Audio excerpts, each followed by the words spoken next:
திமுகவில் உச்சகட்ட குழப்பம் நடக்குது நண்பர்களே. நான் சொல்றதை வச்சு திமுகவுக்கும் காங்கிரஸுக்கும் திமுகவுக்கும் திருமாவளவன் கட்சிக்கும் நடக்கிற பூசல்லாம் நினைச்சிடாதீங்க. திமுக கட்சிக்குள்ளேயே பயங்கரமான உச்சகட்ட உட்கட்சி பூசல் நடக்குது. அதுவும் திமுக குடும்பத்துக்குள்ளேயே பூசல் அப்படிங்கிறது இப்ப வெளியில வந்திருக்குதுங்கிறது தான் திமுக காரங்களுக்கே பயங்கர அதிர்ச்சியா வந்திருக்குது. தென்மண்டல தேர்தல் பொறுப்பாளரா திருமதி கனிமொழி அவர்களை திமுக கட்சி நியமிச்சிருக்குது.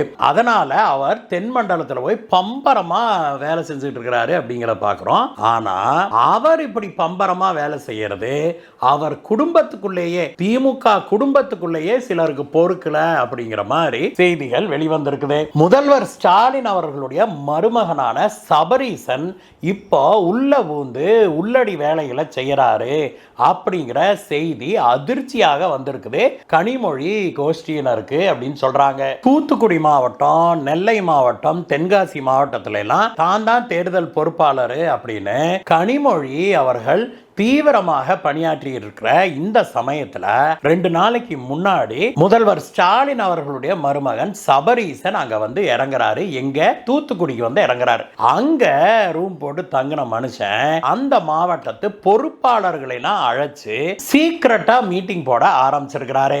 இவர் வந்து கனிமொழி அவர்களுடைய பவரை சூப்பர் சீட் பண்றாரு. அதாவது கனிமொழி அவர்களுடைய பணியை இவர் மேற்பார்வையிடுவதாக கூட தெரியல, அதுல குறுக்கிடுறாரு அப்படிங்கிற மாதிரி கனிமொழி அவர்களுடைய கோஷ்டியை சேர்ந்தவர்கள் பலரும் இப்பொழுது தங்களுடைய ஆதங்கத்தை தெரிவிக்க ஆரம்பிச்சிருக்கிறாங்க. திரு சபரீசன் அவர்கள் திடீர்னு தென்மண்டலத்துக்குள்ள விஜயம் செய்து தனியாக ஒரு ஆவர்த்தனம் செய்ய ஆரம்பிச்சிருக்கிறத பார்த்தா எங்க கனிமொழி அவர்களுக்கு வாய்ஸ் கூடிருமோ அப்படின்னும் கட்சியுடைய கண்ட்ரோல், தென்மண்டலத்துடைய கண்ட்ரோல் தான் கையை விட்டு போயிருமோ அப்படிங்கிற பயத்துல திமுகவுடைய மேலிடமே சபரீசனை தட்டி விட்டுருக்கிறாங்களோ அப்படிங்கிற பேச்சும் எழ ஆரம்பிச்சிருக்குது. இப்படி திமுக கட்சிக்குள்ள மட்டுமில்ல குடும்பத்துக்குள்ளேயே இப்ப பயங்கரமான உள்ளடி வேலைகள் நடக்க ஆரம்பிச்சிருக்குது. இதொரு புறம் நடந்துகிட்டு இருக்க, இன்னொரு புறம் பார்த்தா காங்கிரஸுக்கும் திமுகவுக்குமான இந்த ஆட்சி பங்கீடு அப்படிங்கிற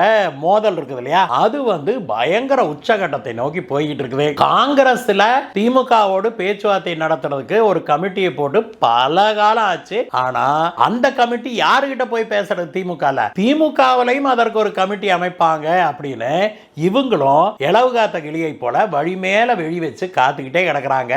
ஆனா திமுகவோ அப்படி ஒரு கமிட்டியை இதுவரைக்கும் அமைக்கல.